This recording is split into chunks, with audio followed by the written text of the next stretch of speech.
Salve progressistas! Eu sou o Clayson. Primeiramente quero agradecer as pessoas que deram esse incentivo para a gente continuar com o projeto aqui. Muita gente gostou, né? E a gente faz aqui, tudo que a gente faz, qualquer coisa que a gente faz aqui no canal, é feito para você que acompanha, para você que está todos os dias aqui. E o pessoal gostou desse esquema de trazer muitas informações ao mesmo tempo. Na verdade, são as principais informações das últimas 24 horas. E aí você vai saber tudo o que aconteceu. É um trabalho de pesquisa e curadoria para levar para você tudo o que é mais importante de acontecimento nas últimas 24 horas. Então, estamos começando mais um aqui. De segunda a sexta, a gente vai estar aqui trazendo para você. Alguns dias, como hoje, vai entrar assim, um pouco atrasado, infelizmente. Mas a ideia é que entre todos os dias de manhã. Mas nem sempre, né? Porque é realmente um trabalho muito grande para poder apurar, editar, gravar. E isso acaba ocupando um tempo, muitas vezes não dá. Mas o objetivo é esse. Todos os dias de manhã você tem informações aqui. Uma questão importante que eu queria trazer para você é que nós vamos abordar hoje aqui alguns fatos que são realmente fatos que estão acontecendo agora, mas que vão repercutir daqui a um tempo. Um deles, por exemplo, é quando a gente fala sobre as atas do Ministério da Saúde a respeito da Covid. Você vai se assustar. Eu garanto para você. A gente tem umas atas secretas aqui para revelar. A gente vai falar também sobre algumas questões ligadas aos prejuízos que a Jovem Pan está tomando. Nós vamos trazer aqui para você. O roteiro tá bonito, hein? A gente vai colocar algumas ações que o governo Lula está fazendo com catadores, que eu achei muito legal. Separamos aqui para você. Ou seja, tem muita informação importante e a gente sempre pede para você dar o like, né? Já chega dando esse like aí. E se você não é inscrito, não é inscrita do canal, é muito importante a sua inscrição. A gente está com a nossa meta aqui dos 500 mil, do meio milhão, e a gente vai chegar lá. Mas primeiro a gente precisa da sua inscrição. Então se inscreva no canal, ajude a divulgar o nosso material aqui para as pessoas, para que todo mundo tenha acesso. E vamos lá. Olha, ontem nós tivemos o Roda Viva, ontem à noite. E lá teve a presença do Roberto Campos Neto, que é o presidente do Banco Central. Eu vou dizer uma coisa para você. Eu fiquei muito preocupado, mas muito preocupado mesmo.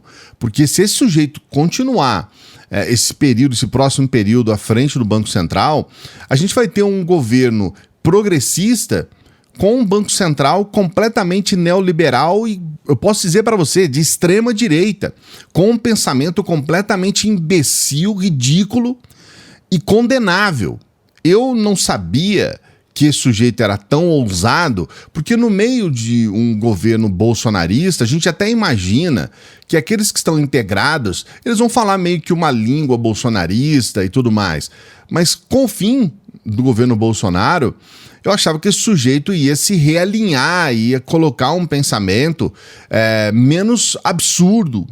Algumas coisas que ele falou ali são chocantes. Por exemplo, ele diz sobre a função, né, o papel social do Banco Central. Ele diz, olha, esse papel social foi cumprido em relação ao Pix quando uma criança vendeu doce para ele. Então ele estava na rua e uma criança vendeu doce para ele no Pix, usando o Pix. Só que, veja bem, isso daí é trabalho infantil. E trabalho infantil não é papel social, entende? Papel social não tem nada a ver com exploração de trabalho infantil. E ele não se deu conta disso e ele falou isso com orgulho. Ele disse isso de uma forma completamente sem sentido. E aí, em alguns momentos, ele meio que fala, explicando sobre o Banco Central independente, ele meio que fala algo que também ele não pensou muito bem quando ele falou. Porque ele diz assim, toda vez que eu recebia um parlamentar da oposição, eu tomava uma bronca do governo. Bom, se isso acontecia, então seguramente você não era independente. Porque se um Banco Central independente não vai tomar bronca do governo por receber um parlamentar de oposição. Então, você consegue entender como que é um sujeito completamente sem noção, sem ideia do que ele está fazendo? E aí, as coisas começaram a ficar um pouco mais complicadas quando os assuntos a respeito do Campos Neto começaram a se desenvolver. Ainda lá no Roda Viva, foi perguntado para ele, olha, mas por que o senhor votou com a camisa da seleção brasileira? Porque, veja bem, foram apenas os eleitores do Bolsonaro que fizeram isso. Houve um movimento. Olha, vá votar com a camisa da seleção para as pessoas entenderem que você é bolsonarista, que você vai votar no Bolsonaro. E o Campos Neto fez isso. Ele foi votar com a camisa da seleção brasileira. E aí, algumas pessoas aqui e ali perguntaram, teve uma pergunta, ele não respondeu. A única coisa que ele fez, agora não é mais tempo da gente entrar nesses assuntos, isso é coisa do passado. Mas você consegue compreender o nível do absurdo? O presidente do Banco Central ir votar com a camisa de apoio no caso ali ao presidente Bolsonaro, mas a um presidente. Então esse discurso de somos independentes não cola. Não cola. Ele é um bolsonarista, ele vai ter o pensamento bolsonarista, ele é um sujeito que está realmente enfronhado no bolsonarismo.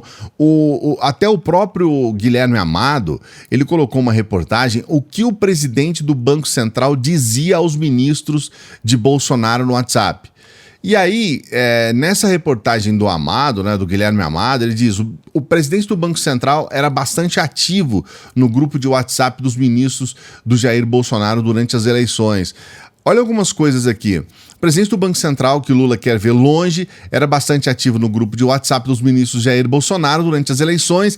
Campos Neto costumava levar ao grupo previsões estatísticas que eram aguardadas pelos colegas. Nela, o presidente do Banco Central afirmava que, baseado em estatísticas, tinha certeza de que Jair Bolsonaro seria reeleito. Segundo Campos Neto, o chefe levaria a melhor porque as abstenções prejudicariam Lula. Então era um sujeito que tinha uma participação ativa no grupo, era um sujeito que estava alimentando esse bolsonarismo. Muitas pessoas, até um tempo atrás, ficaram meio que, assim, chocadas de ver a certeza que os bolsonaristas tinham na vitória do Bolsonaro. A gente viu que muitas ações depois foram tomadas, inclusive com esse pensamento. O fato simplesmente dos filhos, né, especialmente o Flávio Bolsonaro e o Carlos Bolsonaro, pedirem a cidadania italiana depois das eleições, já é um sintoma. Eles, de fato, eles acreditavam que o Bolsonaro ia ganhar as eleições. E esses dois, eu acho que os três, né, assim como o próprio Bolsonaro, eu colocaria os quatro, eu colocaria o Renan também, todos eles estão na mira da justiça e todos eles podem ser presos por uma série de ações que são criminosas. O que o Flávio Bolsonaro fez com relação às rachadinhas, isso, sabe, não tem como discutir. Ele, para dizer muito pouco, ele cometeu um crime. Então, quer dizer, a gente precisa levar em consideração que não se trata de uma perseguição judicial, que agora que é a esquerda, vamos prender todo mundo da direita. As coisas não são assim. A verdade é que essas pessoas cometeram crimes e tiveram um aparato do Estado para que não pudessem ser julgadas. A possibilidade agora disso acontecer é bem menor.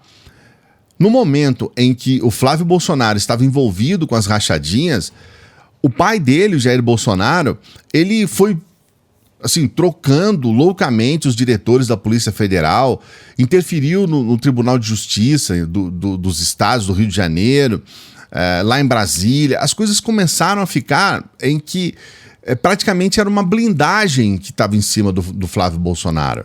E agora isso não acontece. Então, a gente fica aqui pensando, né, até que ponto essas questões todas vão ser colocadas. Mas a verdade é que a atuação dos bolsonaristas, desses que bajulavam o Bolsonaro, era no sentido de dizer, já ganhou, tá ganho, não tem o que dizer. E até hoje, né, a gente vê o Bolsonaro completamente sem condições de falar, ficou calado, né, meses, e até fugiu para os Estados Unidos, e até agora ele não assimilou essa perda, né, a perda das eleições. Eu vou trazer aqui para você um vídeo do Boric. O Boric é o presidente do Chile. A gente sabe que ele é uma pessoa do espectro da esquerda, ele é um progressista.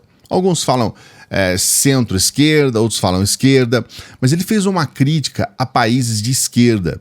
E ele faz essa crítica de uma forma que não é muito comum a gente ouvir essas críticas dentro da esquerda. Eu não vou colocar a minha opinião, mas eu gostaria muito que você colocasse a sua opinião sobre o que você vai assistir agora, porque as palavras são contundentes. Ele faz críticas à Venezuela, à Nicarágua, e eu queria que você visse essa fala, preste atenção nessa fala do Boric, e escreve aqui. A gente tem o restante do vídeo, dá tempo de você ir escrevendo enquanto você assiste o resto. Mas eu quero que você preste atenção nesse vídeo. It doesn't matter if you are from far right, far left. Those are civilizatory mandates. For example, one, respect of human rights. Respect of human rights has no double standard. Is that okay? Is well said? So it really pisses me off when you cannot, when you are from the left, and so you condemn the violation of human rights in, I don't know, Yemen or in El Salvador, but you cannot talk about Venezuela or Nicaragua or Chile. In Chile, we had several human rights violations in the social unrest, and you don't have to have double standard, and that might cost you in the more. Let me put you an example. I started when I was a congressman to ask questions about Venezuela. Ask myself questions. I went to Venezuela in 2010 when Chavez was still alive, and then I started asking myself questions when I saw the repression of the protests and the manipulation of some elections, and I said, well, this is not right. We have to be able to criticize it. And people in the left in Chile said, no, you don't talk about our friends. And I think that's completely wrong. In order to have a future, the left parties, we have to have just one moral standard, especially because it's very sensitive for the world, but for Latin America, in human rights. You cannot condemn just what the states are doing, what the United States are doing abroad. If you, or I don't know, you can put any example. If you're not able to see what your partners or the people that you think are your partners are doing. É uma fala muito contundente, em que ele deixa claro que possa estar havendo, então, problemas de direitos humanos na Venezuela, por exemplo. E eu queria que você colocasse a sua opinião aqui a respeito. A gente tem um público que é um público progressista, pelo menos a grande maioria. O pessoal da direita, a gente já sabe qual é o pensamento a respeito da Venezuela. Eles até usam a Venezuela para fazer ataques, para fazer as suas críticas contra a esquerda. Mas você que tem um espectro progressista, eu queria que você colocasse aqui nos comentários o que você pensa a respeito dessa fala do Boric. Ele mesmo diz, olha, no Chile as pessoas não criticam tanto, mas aqui no Brasil é praticamente a mesma coisa. E eu queria saber qual que é a sua opinião a respeito. Se você acha que ele está certo, que ele está errado. Eu quero só colocar alguns elementos que a gente sabe, né? Nós temos um problema em relação à Venezuela, que é essas ações que eu vou dizer para você de boicote ao país. Então, quando você tem uma situação semelhante, a Venezuela é semelhante a Cuba e a outros países de esquerda no mundo, ou comunistas, como queira, há um boicote, né? E essas ações, elas precisam ser levadas em consideração numa análise. Mas você pode colocar a sua opinião aqui e falar a respeito da forma que você achar melhor, tá bom? Eu quero trazer aqui uma postagem de um sujeito chamado Josias Pereira de Assis. Ele diz assim: oremos pelo ex-deputado Daniel Silveira. Ele acaba de ser transferido para o presídio Bangu. Como ex-policial, tememos por sua vida. Essa medida soa como uma pena de morte. E é um dramalhão enorme que eles estão fazendo em relação ao Daniel Silveira. E, ao que parece, essas figuras políticas, esse pessoal que se aprofundou na extrema-direita, eles parecem realmente não terem se dado conta de que, além de você fazer política, você precisa respeitar as leis. O problema do Daniel Silveira é exatamente esse. Ele é bajulado, é idolatrado por uma parte da extrema-direita, nem são todos da direita que apoiam o Daniel Silveira. Mas quando ele diz que vai matar, que ele defende a morte de ministros, quando ele ataca do ponto de vista de dizer que vai instigando a agressão, a coisa é muito complicada. Porque no bojo dessas declarações, a gente tem fanáticos no Brasil que acabam dizendo, não, se um deputado federal está dizendo isso, é porque uma atitude que eu for ter de ataque vai ser correta. Então, a gente precisa entender que sujeitos como o Daniel Silveira, eles propriamente cometem crimes e eles instigam outros a cometerem crimes. O que a gente viu no dia 8 de janeiro, aquele ataque que eu ainda vou dizer, eu considero um ataque terrorista, o que a gente viu ali é essa histeria de massa que, na verdade, contribui muito para que a gente tenha um aprofundamento desse radicalismo no país. Nesse caso ali, é o ponto final, o ápice, né, do radicalismo. Existem pessoas que até hoje não entenderam que o que se cometeu ali foi crime. Foram crimes cometidos ali que merecem sim serem punidos com cadeia. Nós temos uma extremista que fez uma postagem falando assim, se colocando numa situação, né, colocando as pessoas, mais de quase 1.000 pessoas em uma situação de vítimas, e ela se esquece de que eles estão presos por cometerem crimes. E isso indifere de uma questão ou de outra. O crime aconteceu, tem que ser punido. Eu vou trazer aqui para você o vídeo para você entender. Hoje, dia 11 de fevereiro de 2023, eu estou aqui na Papuda, Complexo Penitenciário Masculino, e confesso que hoje foi muito difícil, agora de manhã. Eu percebo que os nossos patriotas, eles não estão aguentando mais, eles não suportam mais ficar aqui, estão muito magros, por mais que nós temos alguns agentes, alguns policiais penais que tratam eles bem, mas eles não suportam mais. A comida é uma lavagem na qual eles não conseguem comer. E hoje eu conheci um patriota que ele fez 60 anos aqui. Dia 2 foi aniversário dele. E ele tá muito mal mesmo. E eu peço para que a gente possa clamar a Deus para que isso termine logo. Porque eles não aguentam mais. E se isso perdurar por mais um mês, por mais 2, 3 semanas, eu não sei o que pode acontecer com eles aqui dentro. Porque eles não suportam mais tudo isso. Então eu peço oração para que Deus possa dar forças a eles, força, porque eles não estão suportando. Vamos clamar a Deus por eles e que os nossos governantes, deputados estadual, federal, senadores, por favor, olhem por eles aqui dentro, venham fazer uma visita para eles aqui, venham ver como eles estão, venham ver a realidade, porque a maioria do povo, das pessoas não conhecem a realidade, não sabem a realidade deles aqui. Nós temos quase 1.000 presos, 1.000 patriotas presos, injustamente. Então que vocês possam vir aqui e conhecer e saber a realidade, como eles estão aqui dentro. E hoje eu peço socorro para vocês, porque nós precisamos tirá-los daqui o mais rápido possível. A gente não pode esquecer quando houve um problema no presídio de Pedrinhas, no Maranhão, em que muitas questões estavam sendo levadas ali em relação a direitos humanos, uma situação terrível dos presos lá no presídio, e o Bolsonaro fez uma declaração que a única coisa boa que tem no Maranhão é o presídio de Pedrinhas, né? O Maranhão, que é um estado espetacular, né? Que tem natureza exuberante.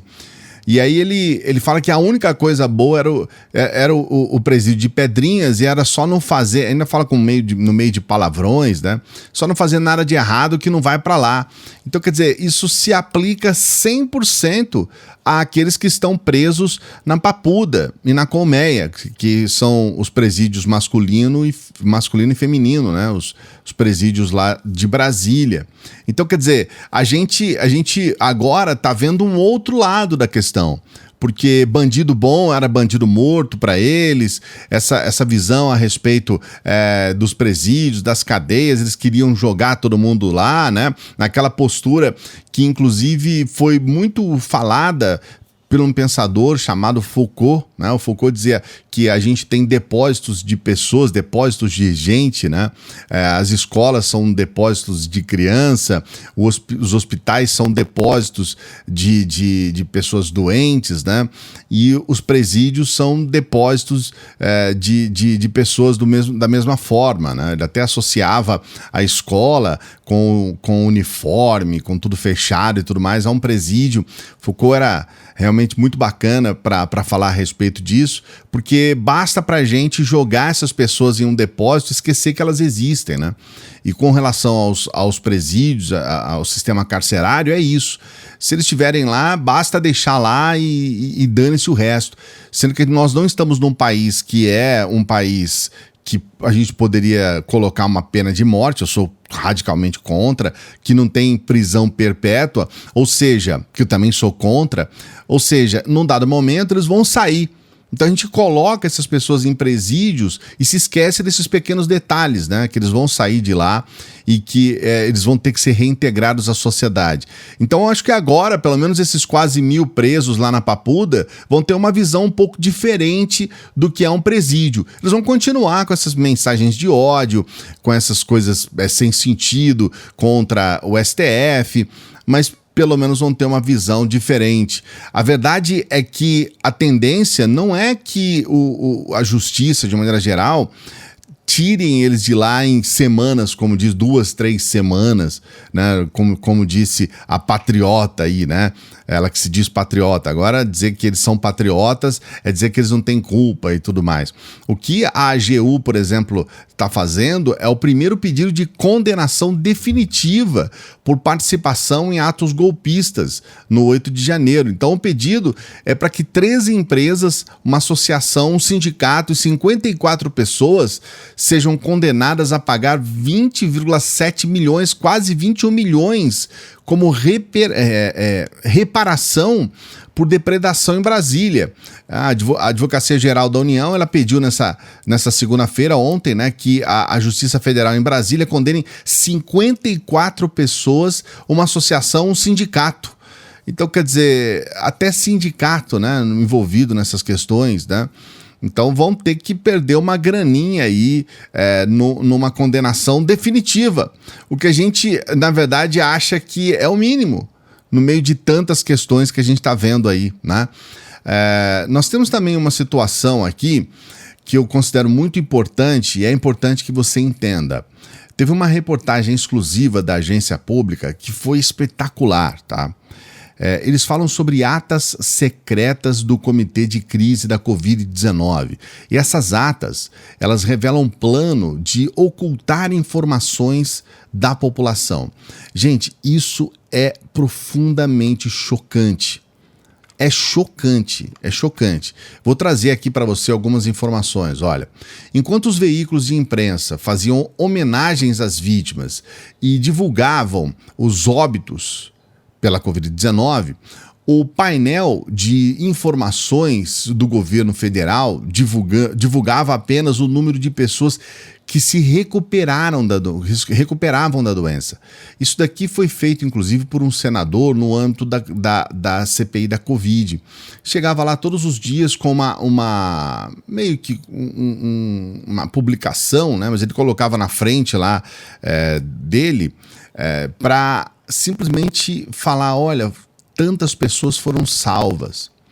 E isso é de uma desonestidade, de um absurdo que não tem tamanho. uma estratégia de omitir informações sobre a crise sanitária e tentar provar que o governo de Bolsonaro estava se movimentando para combater a disseminação da doença, quando a realidade mostrava o contrário. Na primeira ata referente à primeira reunião do Comitê da Crise, né, em 17 de março de 2020, o ministro Braga Neto ponderou a todos que mantenham a calma e não transmitam informações erradas e precipitadas para não causar pânico na população. Tem até a ata aqui, né? Você está acompanhando. Então, eles quiseram criar uma narrativa própria, uma forma especial deles de analisar a situação. É interessante porque um dos senadores ia na CPI da Covid para falar sobre narrativa. Eles estão com narrativas, né? O senador Rogério. É narrativa. E, na verdade, o que estava acontecendo era exatamente o contrário. Era o governo Bolsonaro que estava criando narrativas. E criando uma forma completamente distorcida de lidar com a pandemia. O resultado dessas mais de 700 mil mortes não poderia ser outro mediante essa situação. Ainda na reportagem da agência pública, a então ministra Damares Alves, atualmente senadora, também recorreu às igrejas para ajudar na tarefa de falta de transparência. Ela informou que foi criado um comitê interno utilizando-se das igrejas e comunidades religiosas para acalmar a população. Você consegue perceber o quanto isso é criminoso? Eles estavam utilizando da fé das pessoas, eles estavam se utilizando da boa fé também, né? Da fé em Deus, da fé religiosa e da boa fé das pessoas, que é a confiança em líderes religiosos. Eles estavam se utilizando disso para poder criar essa forma distorcida de entender a Covid. Não por acaso, nós tivemos situações em que muitas pessoas acabaram dizendo que estão querendo acabar com os cultos, estão prejudicando os cultos, que isso nunca aconteceu nem em tempos de guerra e tudo mais, quando na verdade o movimento era para cuidar das pessoas. Então, quando a agência pública revela essas atas, né, são atas secretas, todos nós acabamos ficando em choque, porque você fala, não é possível. No mês seguinte, em 6 de abril de 2020, representante da Secretaria do Governo da Presidência da República, o Sami Lieberman, ele pediu que não fossem divulgados dados sobre a letalidade do coronavírus. Eles simplesmente, olha o que esses caras fizeram, gente. Eles simplesmente falaram assim, não vamos falar que o Covid mata. Não vamos falar que mata. E muita gente acreditou nisso. Tem muita gente que falava assim, não é tão perigoso, não é tão grave. Você consegue entender o quanto isso é absurdo? O quanto isso é criminoso? É muito revoltante, gente. E essas informações que vão chegando agora, elas nos ajudam para entender o que foi esse governo Bolsonaro, este inferno que foi colocado aqui para o Brasil nesses 4 anos. E essas atas secretas, elas deixam uma ideia muito objetiva de que, sim, todos eles precisam ser punidos por isso. É a punição que a gente pede. Agora, tem uma coisa que a gente faz aqui no Clayson News, nessas pesquisas que a gente faz sobre as principais postagens das últimas 24 horas, que é trazer para você aquelas postagens que viralizaram. Então a gente sempre acompanha aqui para você ficar sabendo, né? Você que não entrou na internet nas últimas 24 horas, aqui você fica sabendo de tudo. Aliás, dê o like, hein? Tô pedindo novamente para você dar o like para você não se esquecer. Dê o like e se inscreva no canal. Se você já deu o like, não aperta de novo, você vai tirar o like. Então dê essa força aqui pra gente. Mas essa postagem aqui que viralizou nessas últimas 24 horas é uma coisa assustadora. Se você tem medo de cobra, pula, coloca 2 minutos pra frente do vídeo, porque tem gente que tem fobia, né? Tem gente que tem algumas coisas com cobras. Então pula essa postagem aqui, porque isso daqui, gente, é assustador. O sujeito estava indo lá, eu não consegui identificar o país. Se você souber o país, por favor, coloque no comentário aqui. o que você acha, né? Que é aonde você acha que é esse país? Dá para ver no capacete aí. Eu não consegui identificar de imediato. Mas o que aconteceu? É uma cobra que subiu no teto da casa, e aí eles vão tirar, tem lá só o rabinho da cobra, e na hora que ele vai tirar, o teto cai e revela o tamanho da cobra. Parece ser uma jiboia, uma piton. Dá uma olhada nesse vídeo aqui, olha lá, tá só o rabinho, né? Aí ele vai tirar lá e olha isso! Eita! Olha o tamanho da cobra! Parece que tem até duas ali, né? Parece um casal ali, né? Porque são duas que tem ali, é assustador. Eu vou dizer pra você, eu não sou muito fã de cobra, não. Eu não sou aquele cara que fala, nossa, que bonito, deixa eu pegar, entende? E aí, em cima dessa postagem, outras postagens foram colocadas. Uma delas é esse sujeito aqui que estava se defendendo de uma cobra. Olha, ele joga o pano, né? A cobra tá entrando e a cobra tá nervosa, rapaz. Olha a raiva da bicha. E ela tá escorregando ali, mas ela é muito rápida, né? Olha lá. E aí ele tenta colocar ali tenta pegar a cobra lá, mas ela sai, né? Ele joga lá, acho que é uma camisa, uma blusa em cima da cobra. E aí, olha a situação. Aí ele pega a cobra, rapaz, e começa... Olha o que ele começa a fazer. O que é isso, cara? O que você tá fazendo? Isso não é o jeito. Não, cara, isso não é o jeito. Tinha uma mulher que tava ali em cima do balcão. A hora que ele faz isso, ela já desce, nem tá mais lá, ela tá lá pegando um outro pano lá, ó, jogando pra ele um pano maior, parece ser um saco, né, pra ele colocar a cobra. Mas que é isso? Eu nunca tinha visto isso na minha vida, eu nunca tinha visto, né, pegar a cobra e sair rodando. Você já viu isso? Coloca aqui no comentário. Uma outra coisa que também surgiu nessa mesma postagem aí foi uma pegadinha que o sujeito fez, que eu vou dizer uma coisa pra você, eu não gosto de pegadinha, prank, né, porque a gente tá na rua e vem uma pessoa se divertir com o nosso pavor muitas vezes e vem jogar as coisas na gente e tudo mais, mas essa daqui também fez muito sucesso, teve milhões de visualizações, então tem que mostrar pra você essa pegadinha, né, esse sujeito arruma aí uma... sei lá o que ele colocou ali, né, parece ser uma aranha gigante, aí ele prende ali.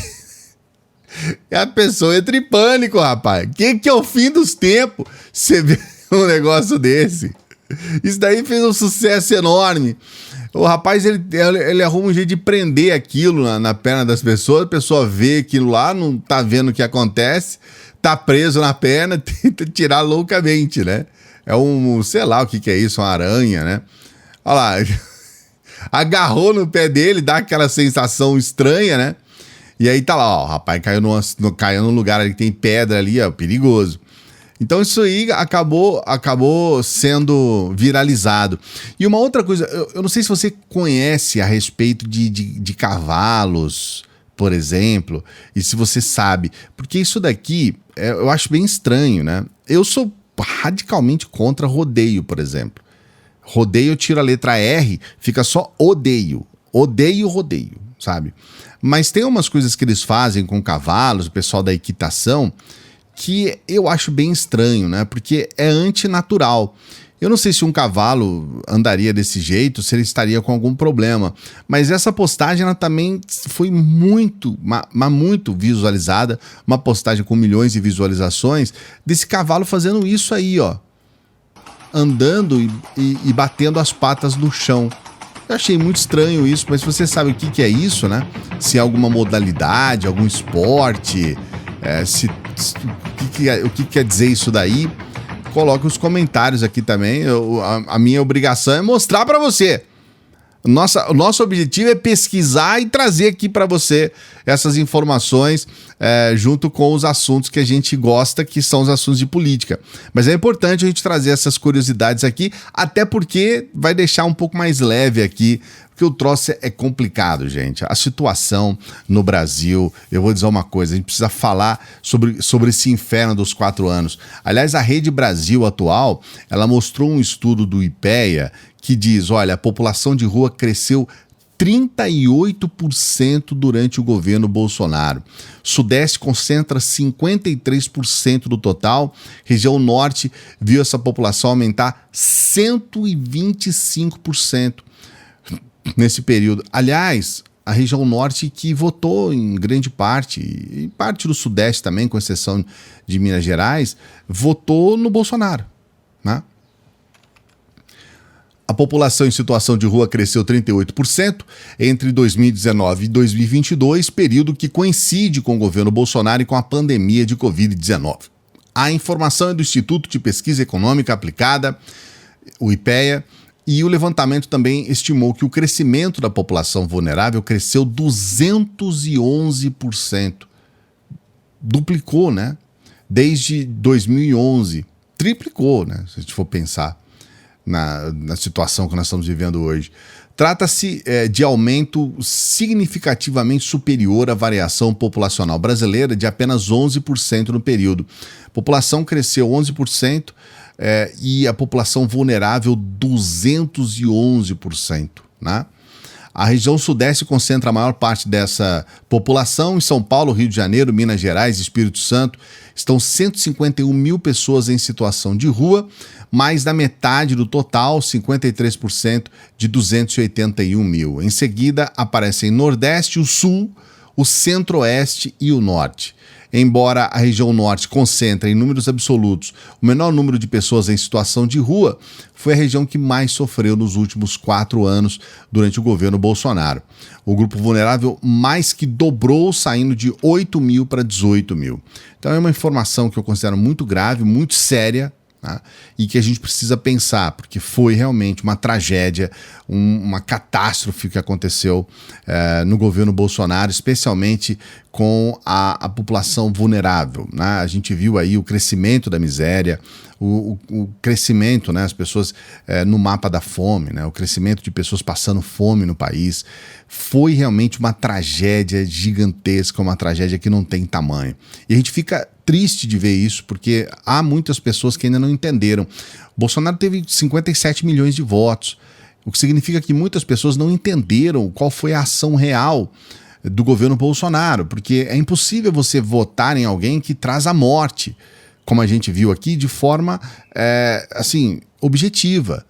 Ele realmente quis trazer a morte. O governo Bolsonaro, nessas atas que nós colocamos aqui, ele simplesmente agiu a favor da morte. É impossível a gente votar em alguém que é a favor, ou que pelo menos promove, a fome e a miséria. Então realmente existe um trabalho à frente. Eu acho que o governo PT precisa melhorar muito a sua comunicação. Tem muitas coisas na comunicação do governo PT que precisam ser melhoradas. A população precisa saber o que acontece, o que está acontecendo no Brasil. É importantíssimo. Informação também que chega nas últimas 24 horas é a correção de tabela do imposto de renda e o programa para renegociar dívidas que já estão com Lula. O reajuste do salário mínimo também está com o Planalto. Então, muitas dessas promessas de campanha feitas pelo Lula, elas estão sendo cumpridas já. Nós estamos aí no segundo mês do governo, né? 1 mês e meio de governo, e a gente está vendo muitas dessas promessas sendo cumpridas. Agora, algumas delas é uma boa notícia, né? Nós temos aqui essa informação: o governo federal deve apresentar depois do carnaval um programa para renegociação de dívidas chamado Desenrola.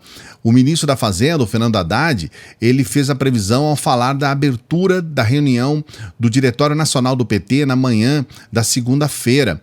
De acordo com ele, tanto o Desenrola quanto a correção da tabela do imposto de renda e do salário mínimo já estão no Palácio do Planalto para avaliação do Lula. A fala de Haddad não foi aberta para a imprensa e as informações são da assessoria de imprensa do PT. O Desenrola deve oferecer condições facilitadas para que pessoas renegociem dívidas até um certo limite a ser definido pelo governo federal. Uma excelente notícia. Negociar dívidas e tirar esse número absurdo. Nós temos cerca de 5 milhões de pessoas hoje que estão com o nome no SPC Serasa com dívidas de pouco mais de R$100, R$150. 5 milhões de pessoas com dívidas de R$150, nome sujo por causa disso. Então, quer dizer, um plano como esse imediatamente coloca 5 milhões de pessoas fora do SPC Serasa. Então, realmente, a gente acredita que vai beneficiar muitas pessoas, uma ação simples, Então, parabéns aí ao Plano Desenrola, esperamos que seja colocado em prática. Vai ser depois do Carnaval, né? Uma outra ação muito positiva do governo Lula foi retomar o projeto Pró-Catador, né? O governo federal ele recria esse programa, o programa Pró-Catador, e aprimora o decreto da reciclagem. É bom a gente lembrar que o Bolsonaro, ele simplesmente descontinuou, ele tirou esse programa que era a favor de reciclagem, né? De maneira geral, o trabalho dos catadores é nesse sentido. Essas medidas promovem um protagonismo dos catadores e uma mudança no fluxo da reciclagem no país. E é importante a gente colocar isso porque nunca se justificou o motivo do próprio, no caso do Bolsonaro, na época, descontinuar esse programa. E agora, recriando esse programa, a gente vai ter um trabalho mais objetivo também com relação aos catadores e com relação à reciclagem no país. Então, esse é um problema muito importante para ser abordado, não só no Brasil, mas como no mundo todo. E a gente andou para trás. Essa é a verdade no governo Bolsonaro em relação a essas ações. Eu também quero colocar aqui para você uma proposta de um extremista da direita, que agora a ideia dele é mudar a forma de tratamento de jornalistas, especialmente da Globo News. Eu acho que ele está chateado com a Globo News. E aí ele coloca uma proposta de como tratar os jornalistas da Globo News. Lembrando que Globo News a gente tem alguns nomes ali que, olha, Merval Pereira, imagina. Tem alguns outros nomes, mas vamos primeiro ouvir o que ele está falando aqui. Pessoal, precisamos chamar as coisas pelo seu nome. Então é importante, a partir de agora, quando nos referirmos a um jornalista da Globo News, colocar antes petista ou lulista, igual eles fazem com as outras pessoas. Por exemplo, a lulista Natuza Neri, a petista Juliana do Alibe, o petista... Ai meu Deus, qual que é o nome daquele? O Otávio Guedes, o petista Otávio Guedes. Precisamos falar desse jeito deles, igual eles falam dos outros. A blogueira Andréia Sadi, o blogueiro Ricardo Noblar. Eles têm blog, olha o blog deles aqui. Eles chamam as outras pessoas de blogueiro, de bolsonarista, de extremista, então precisamos usar os termos corretos para nos referirmos a eles. Até mais. Eita, mas aí mitou, hein? Você imagina chamar de esquerdista, não só o Merval, né? Que é um sujeito, né, que não precisa dizer, aquele Demetrio Magnoli, que tem, assim, declarações direitistas quase da extrema-direita, né? Tem uma visão, não é extrema-direita, nenhum dos dois, mas o espectro dele está muito longe de ser petista, muito longe, e muito longe de ser de esquerda, ou lulista principalmente, né? Então a gente está vendo ali, Sardenberg é um sujeito, é um neoliberalzão, né? E aí chamar todo mundo. Então a gente tem esse discurso contra os veículos de comunicação que, de um dado momento, eles acabaram sendo, inclusive, parte da esquerda sendo combatidos, justamente porque a gente teve, num período, especialmente agora, recente, da Lava Jato, em que eles endeusaram esse sujeito, esse Moro, né, que é um criminoso, e acabaram, em cima desse endeusamento todo, dando margem para a criminalização da política e ao aumento desse ódio incontrolável que as pessoas, ou parte, né, das pessoas, parte dos brasileiros, né, tem em relação à esquerda, em relação ao PT, ao Lula. Então existem as ressalvas, a gente não pode negar, as ressalvas aos veículos de comunicação. Mas, de maneira geral, dizer que eles são petistas, que eles são lulistas, isso é uma forma completamente distorcida, e eles não entendem que os bolsonaristas são aqueles que fazem campanha para Bolsonaro sobre qualquer aspecto. Bolsonaro faz a maior absurdo, fala a maior groselha do mundo, faz coisas absurdas e eles estão batendo palma e dizendo é isso aí mesmo. É diferente, né? É bem diferente. Agora tem uma coisa, falando de jornalismo, tem uma coisa que eu achei espetacular.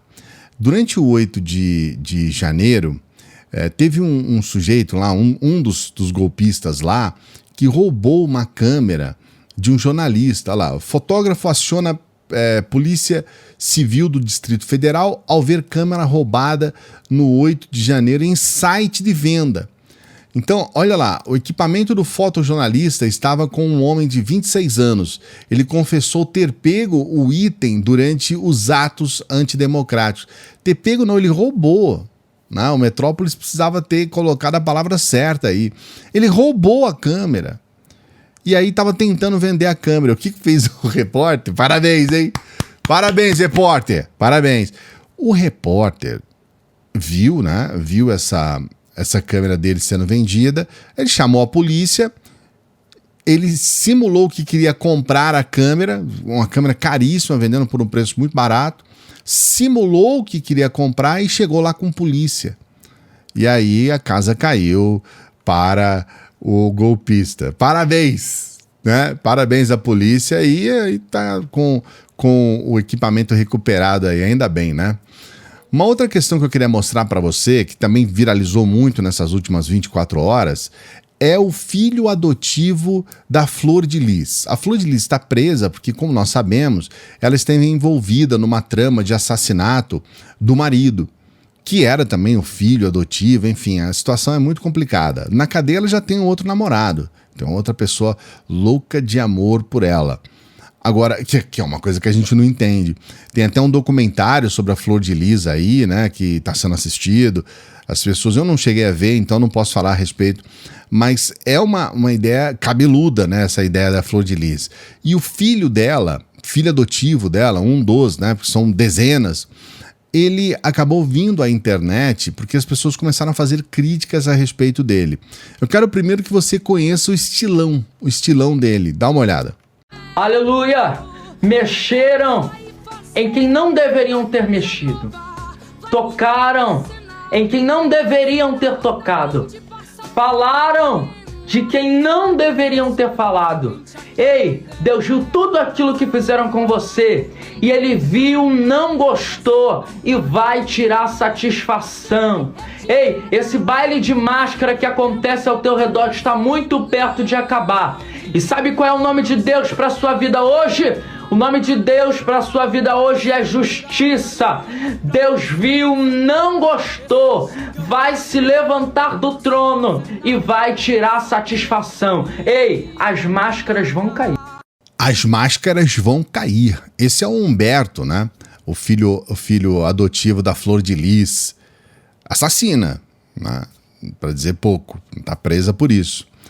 E a gente viu que algumas pessoas fizeram críticas porque o Humberto, ele acabou tirando fotos com uma outra pessoa e me parece que ele não ficou muito feliz com isso. A gente tem que tomar cuidado com postagens assim para que essa postagem não vá incentivar ainda mais a homofobia, que não é o objetivo, e a gente precisa sempre tomar muito cuidado. Quando você for lidar com questões assim, tome cuidado para você não cair nessa armadilha de, ao combater a homofobia, você ser um homofóbico. Então preste muita atenção nos detalhes.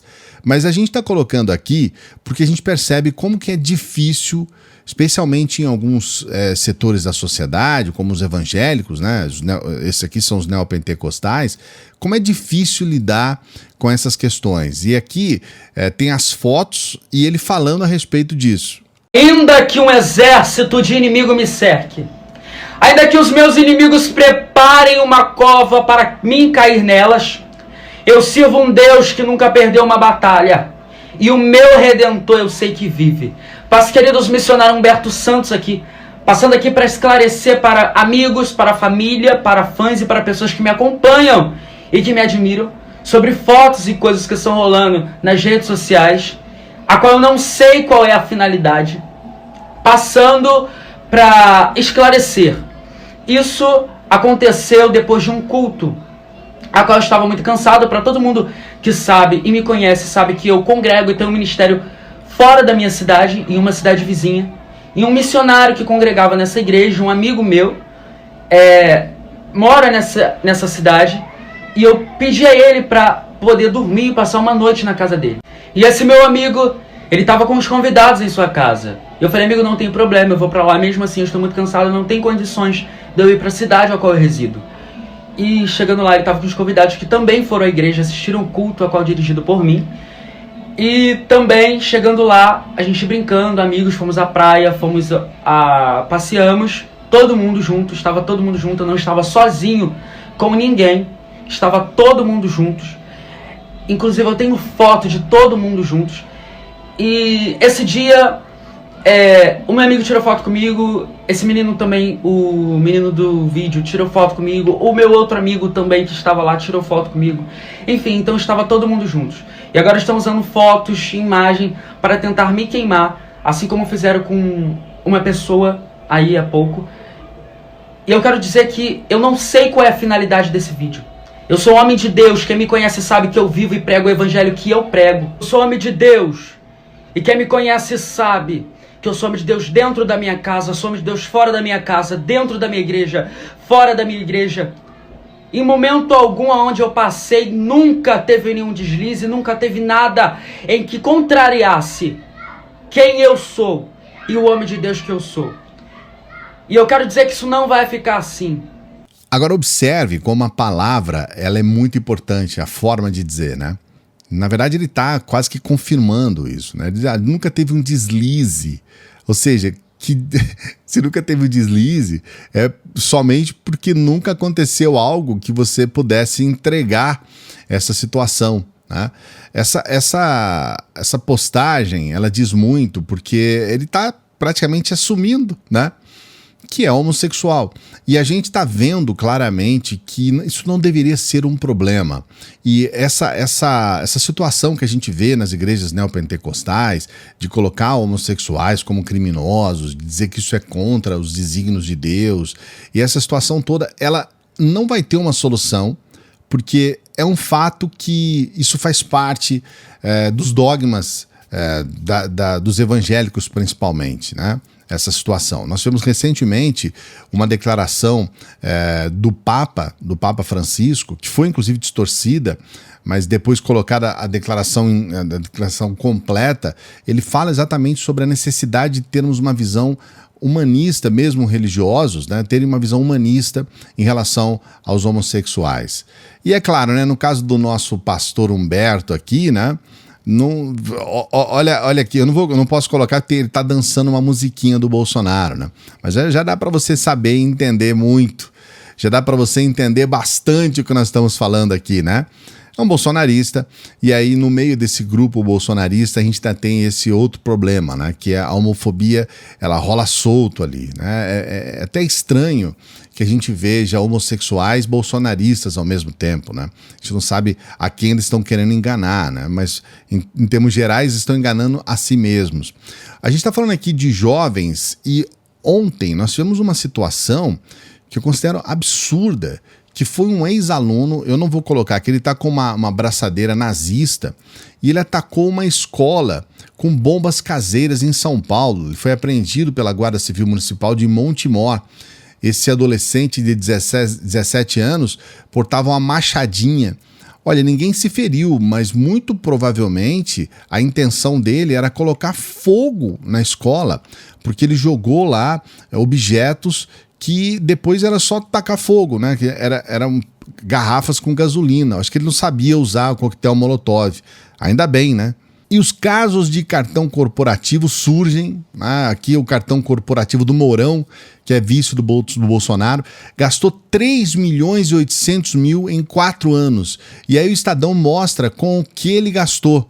Aqui tá, ó, 6 empresas receberam mais de 100 mil cada do vice-presidente ao longo dos 4 anos do governo. O Mercadinho La Palma, né, 311 mil. O Pão de Açúcar, quase 300 mil também. Super Adega, que ali, caramba, essa Super Adega aí, hein? O Big Box, Atlântica Hotéis e a Internacional Mel Company. Todos eles mais de 100 mil reais, né? Você vê que os gastos são exorbitantes, né? Eles não economizam em nada. O Mourão agora é senador e vai continuar tendo uma mordomia, né, gigantesca aí, uma mordomia que está longe de chegar perto, mesmo dos brasileiros mais endinheirados, né? Você gastar quase, como está aqui, ó, 311 mil no mercadinho, é uma coisa assustadora, né? Só em adega aqui, o sujeito bebe também, hein? 264 mil na super adega. E aí a reportagem diz, o cartão corporativo do vice pagou ainda despesas ordinárias, como açaí, sorveteria, R$550 de sorveteria e 1.300 de padaria, na padaria, né? Todos em 2019, somente no ano de 2019. E 9.300 na doceria Sweet Cake. O ciclista amador ele gastou 518 em lojas especializadas em manutenção e venda de bicicletas em Brasília. Rapaz, se gastar R$9.000 em doce, toma cuidado aí, hein? Eu tô falando com propriedade, porque eu sou diabético, então toma cuidado. E ainda sobre cartões corporativos, essa reportagem exclusiva do UOL. O Bolsonaro ele gastou ao menos R$697 mil em campanha com cartão corporativo. E tá aí, ó. Na verdade, ele fazia campanha com o nosso dinheiro. Quase R$700 mil com o nosso dinheiro. Na reportagem do UOL, eles mostram, por exemplo, ó, em sua primeira agenda na campanha na Bahia, em agosto, Bolsonaro fez uma motociata em Vitória da Conquista, ao lado de João Roma, do PL, que era candidato ao governo baiano. Ele foi recebido por apoiadores no aeroporto aos gritos de mito e percorreu a cidade em uma moto pilotada por Roma. Na comitiva, além de candidatos, estava o empresário Luciano Hang. Naquele dia, o cartão corporativo da presidência gastou R$50 mil só em lanches. Foram 1.024 lanches frios de uma padaria e 512 barras de cereais, entre outros itens. Cerca de 50 pessoas se hospedaram por 3 dias em Vitória da Conquista para garantir a segurança presidencial, acrescentando 44.700 à fatura do cartão corporativo. E aí, há 4 dias do segundo turno, o cartão corporativo gastou 63 mil em hospedagens, lanches e um cercadinho para proteção. Na cidade de São Paulo, tá aqui também, ó, em 4 de outubro, onde visitou 2 igrejas da Assembleia de Deus em Aparecida, no dia 12, mais 64 mil em cartão corporativo. Então, aquelas coisas todas que a gente via, esses gastos exorbitantes que a gente está vendo, era dessas cornociatas. Esse sujeito fazia essas campanhas pelo país e nós pagávamos a conta. Mais de 1.000 pessoas ganharam lanchinho, né? E aí eles falam sobre os mortadelas, gente que vai nas manifestações em troco de pão com mortadela, né? Isso daí nas manifestações de esquerda, segundo o que dizem. Agora, tem alguma diferença? Na sua opinião, tem alguma diferença? Coloca comentário aqui. O que você acha a respeito desses gastos nessas motociatas aí? Gastos com lanchinho, com hospedagem? O que você pensa a respeito disso? Eu até gostaria muito de saber qual que é o seu pensamento a respeito disso, porque realmente parece o que a gente chama em Minas Gerais de saco sem fundo. E agora nós temos essa, né? Falando do Bolsonaro, né? Bebê Bolsonaro vem aí. O Carluxo engravidou ex-secretária de ministério, o ministério do Guedes. Então tá aí o Carluxo com o bebezinho, rapaz. O que a gente vai falar? Que o bebê não tem culpa, né? O bebê não tem culpa de nada. Então vamos falar que, né? Espero que ele se case, né? E espero que no casamento ele não cometa o erro que essa querida cometeu quando foi se casar, que ela fez uma brincadeira dizendo que não aceitaria o marido dela e depois aceitaria, e o juiz falou, então não, então no caso também. Juiz de paz, não no caso. Olha só esse vídeo. Senhor Ivanildo, é da sua livre e espontânea vontade casar-se com a senhora Miriam? Senhora Miriam, é da sua livre e espontânea vontade casar-se com o senhor Ivanildo? Não, sim. Não pode brincar. Não tem desculpa. É sério, o cabelo não pode ter essa hora. Verdade, porque a pergunta é a coisa mais principal que a gente faz. Ficando nervoso. Mas tá tirando foto, tem testemunho. Infelizmente hoje a gente não vai casar não. Nervoso. Tem que falar lá com a Marina, aí vocês vêm pra marcar a semana que vem. Infelizmente, eu não posso deixar, porque aí pra mim eu tenho problema, eu tenho processo depois do Estado. Rapaz, o noivo olha pra ela com aquele olhar de quem, né, não gostou nem um pouco daquela brincadeira. Ah, vai ter que voltar semana que vem se quiser casar. Eu não posso casar. Eu não posso casar. E eu quero trazer aqui pra você também algo que foi trazido pelo Intercept Brasil. O Intercept, ele teve acesso a e-mails da Jovem Pan, e nesses e-mails ele mostra o tamanho do dano. Olha, a reportagem inclusive tem esse título, né? E-mails internos mostram executivos da Jovem Pan lamentando prejuízos de 838 mil com perda de anúncios. Aqui a gente precisa levar em consideração também o trabalho do Sleeping Giants, que acabou informando as empresas que estavam anunciando lá que eles estavam apoiando essas postagens criminosas, né? Essas falas. A Jovem Pan, ela realmente tem questões lamentáveis. Aliás, ontem à noite teve algumas falas ali que eu já comecei a falar, o que está acontecendo, né? Naquele Pingos nos Is, quando um dos mais conhecidos lá foi falar, bom, o Bolsonaro é o líder da oposição e tudo mais, um outro ali disse, não é o líder da oposição, o Bolsonaro, ele foi a favor, Bolsonaro elegeu o Lula. Aquela conversa que a gente teve há um tempo atrás de que o PT tinha eleito o Bolsonaro, agora é o contrário. O Bolsonaro elegeu o Lula. Eu tava vendo lá, falei, não é possível que eu tô ouvindo isso aqui, a Jovem Pan falando isso, né?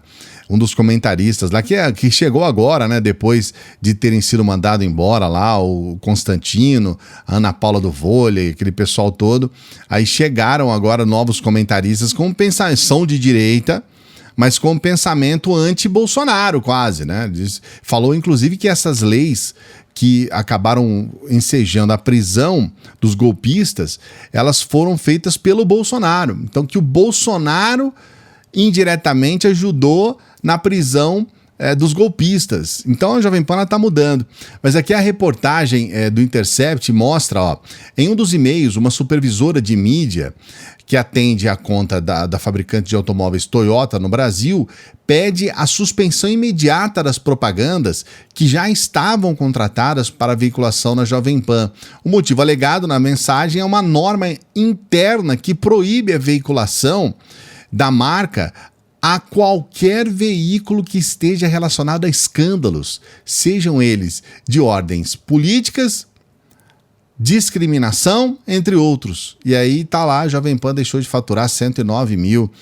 E aí nesse mesmo mês uma outra montadora, né, de carros também rompeu o contrato, que é a Caoa Chery, um contrato de mais de 720 mil, né? 728 mil. Então, ao todo, a perda dos dois contratos, 837 mil. Mais de 837 mil. Inclusive, o Intercept ele divulgou os e-mails, né? Nesse primeiro e-mail aqui, tá aí o pedido para o cancelamento do contrato, né? Divulgação aqui do e-mail que foi mandado, né, para a Jovem Pan. E aqui outro e-mail também falando a mesma coisa, né? Do cancelamento. Cancelem tudo, não queremos saber. Nós não queremos saber disso.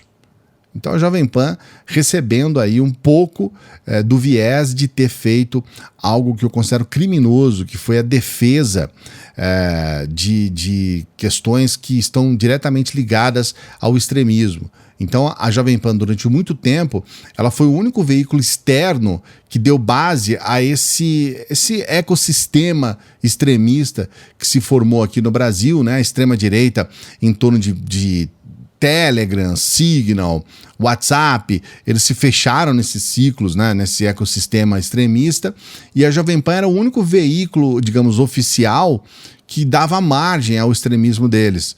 Então, era um jogo de trocas aí, né? A gente colocou aqui para você um vídeo falando a respeito do Brasil Paralelo, né? Que mandou embora 60 pessoas. E o que a gente está percebendo é que no momento em que está lá em cima, né? Como se diz no interior, por cima da carne seca, naquele momento é muito bom negócio você usar e abusar da boa-fé das pessoas. Mas no segundo momento, quando as coisas mudam, o resultado é esse, né? É a perda de investimento, é a perda de patrocínio, é a saída de pessoas que estão envolvidas no processo. E aí, eu não sei até que ponto isso é um bom negócio. Eu não sei até que ponto pode ser positivo você entrar numa onda extremista que leva pessoas à morte, que promove essas mensagens de ódio, que traz essas questões lamentáveis. Então eu não sei até que ponto é um bom negócio. Eu acredito que não é. Na minha opinião, não é um bom negócio. Mas eu queria saber qual é a sua opinião a respeito.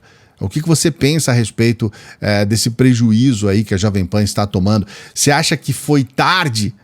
Ou você acha que não, que tem que ficar rico? Coloque seu comentário aqui, né? A gente trouxe muitas informações do Clayson News de hoje, por isso eu quero agradecer a você que está aqui conosco, dando essa força.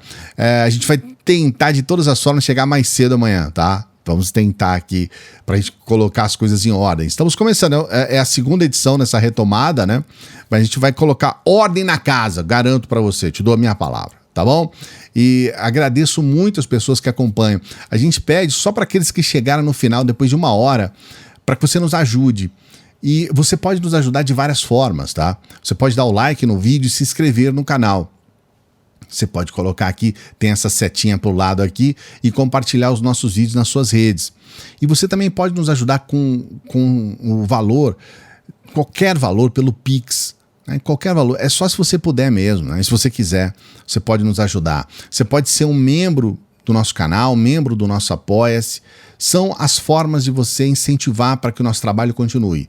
A gente, a cada dia que passa, a gente está procurando melhorar, trazer mais informação, trazer, como nós estamos vendo hoje aqui, né, na produção desse novo canal, né, desse novo projeto no canal, está procurando sempre trazer soluções que possam melhorar o nosso trabalho. E a única coisa que a gente pede é para que você nos ajude, porque nós estamos todos os dias aqui trabalhando para você. Um grande abraço, até a próxima.